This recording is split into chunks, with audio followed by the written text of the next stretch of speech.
It's that time of the week again, time to talk about the latest Rick and Morty adventure, and this week, Season 8, Episode 4, The Last Temptation of Jerry, sees Rick and Morty fighting space Christians, Jerry enacting an Easter Bunny clause, and Summer breaking the record for the longest spring break party. What could go wrong?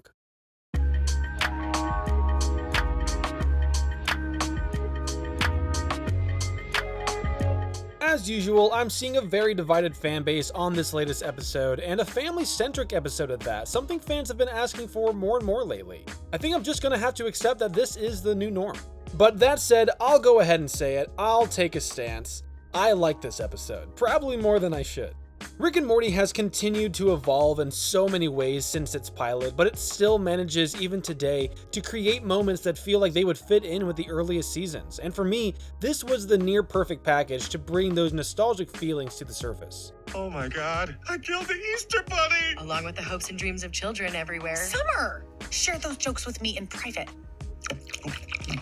Dad, what is happening? Well, for the first time ever, Jerry accomplished something. We should remember in this way. I've always been a huge fan of Rick and Jerry episodes, as well as the family episodes where they all have something to do, whether that's accomplishing a great feat or just goofing off elsewhere for some levity, and I feel like I got that and more.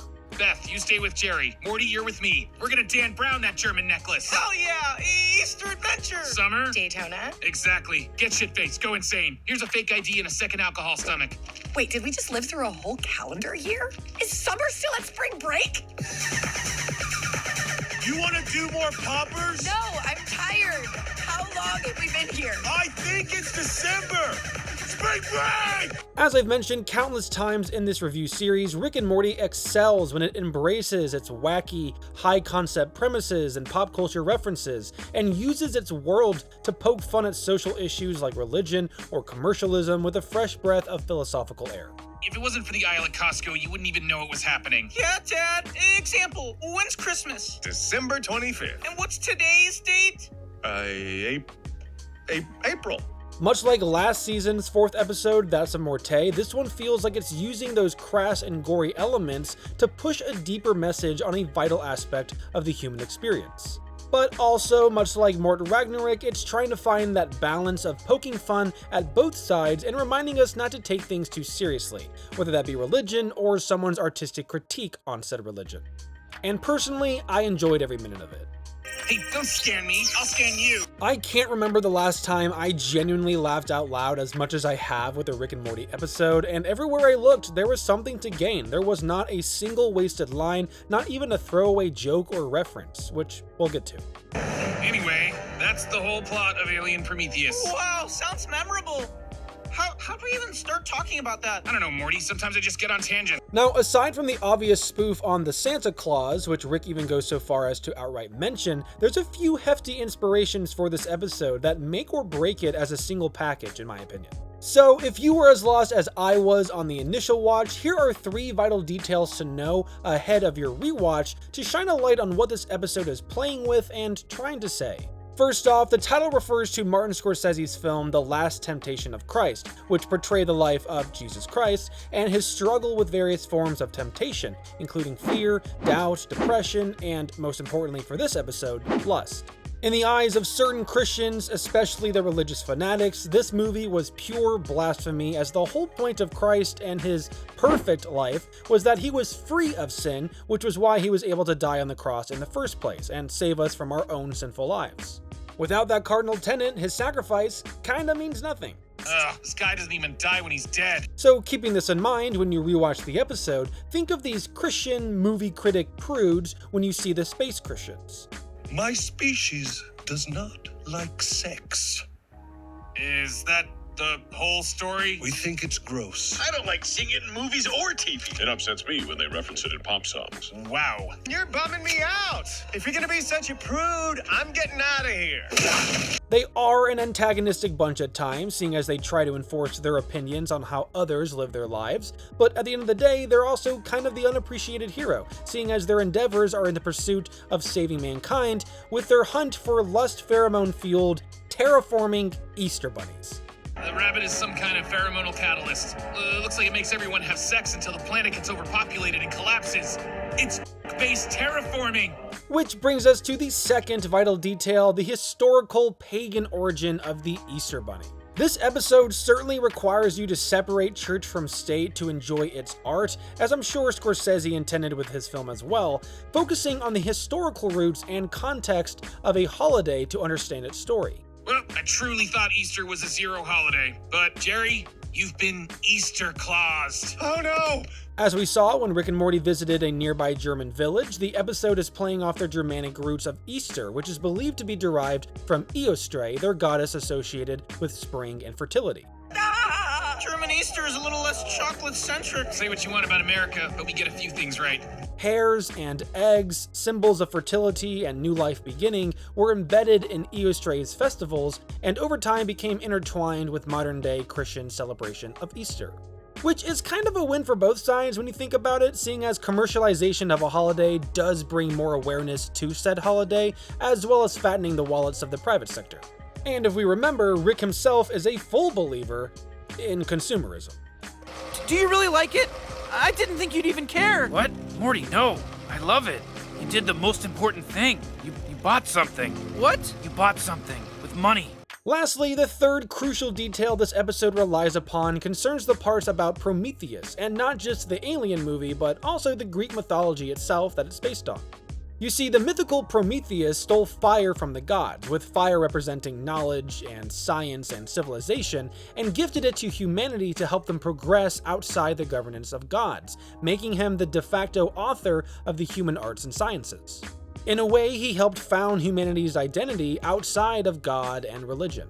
So, by utilizing this mythology, the episode is directly playing off the science versus religion conversation. Base Christians? Isn't that a conflict of interest? And in my opinion, it is striving to find that unique balance of offending both sides, especially when you consider that the Easter Bunny has been running rampant on Earth for millennia, as Jesus failed in his Christ Trooper task, having been crucified before he could accomplish it. 2,000 years ago, we sent a trooper here to kill your rabbit, but Earth crucified him. Whoa, that is not how we tell that story. And as for the Alien prequel Prometheus, that film is all about venturing out to discover humanity's origins, just as this episode digs into the lore of Easter.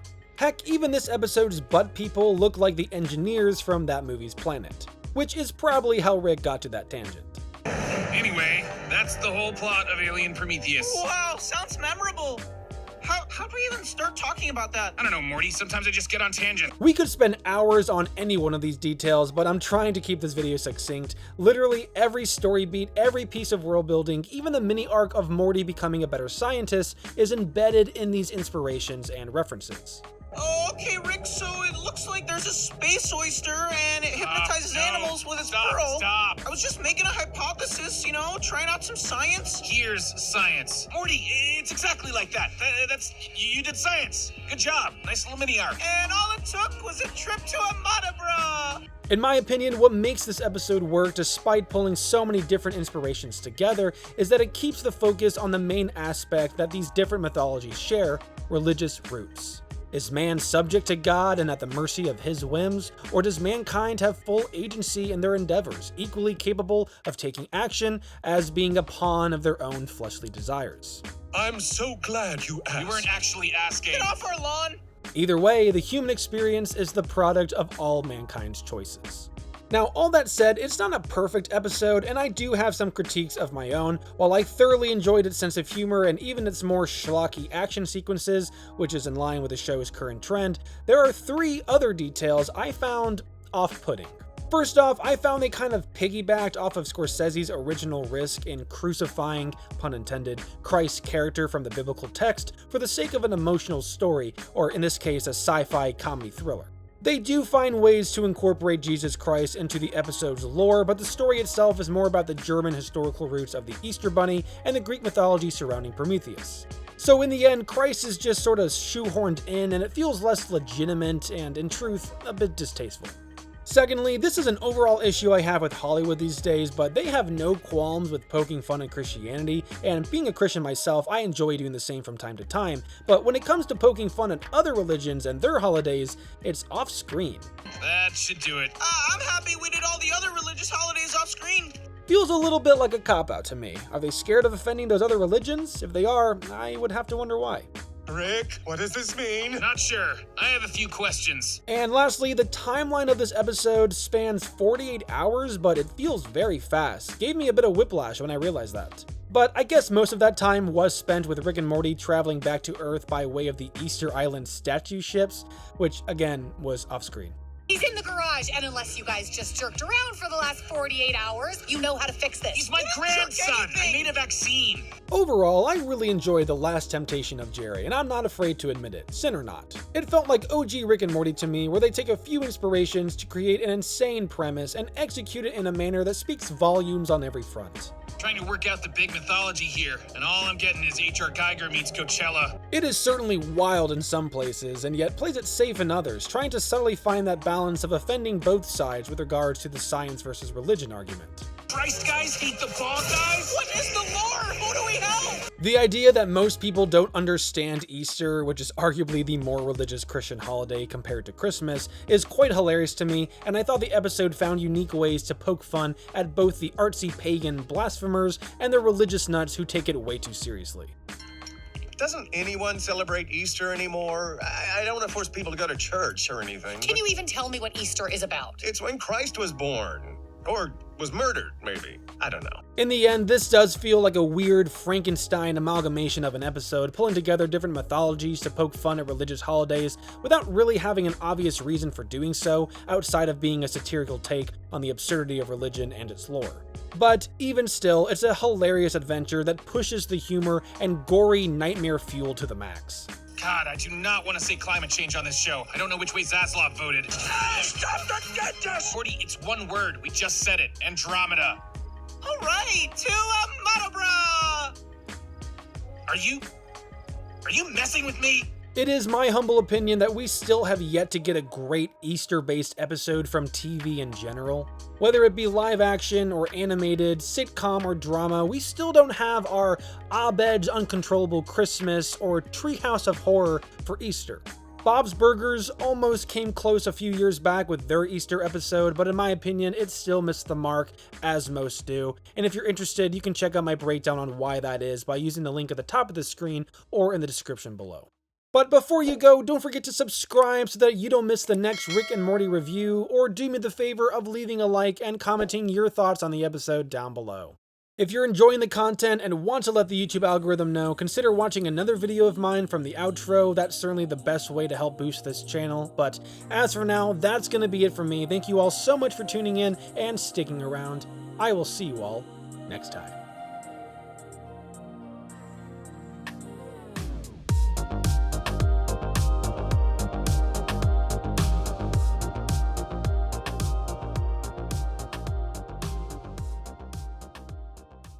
Maybe we could fill some baskets with jelly beans. You know, get our traditional... I've got a pack for spring break. Also, jelly bean is a slur.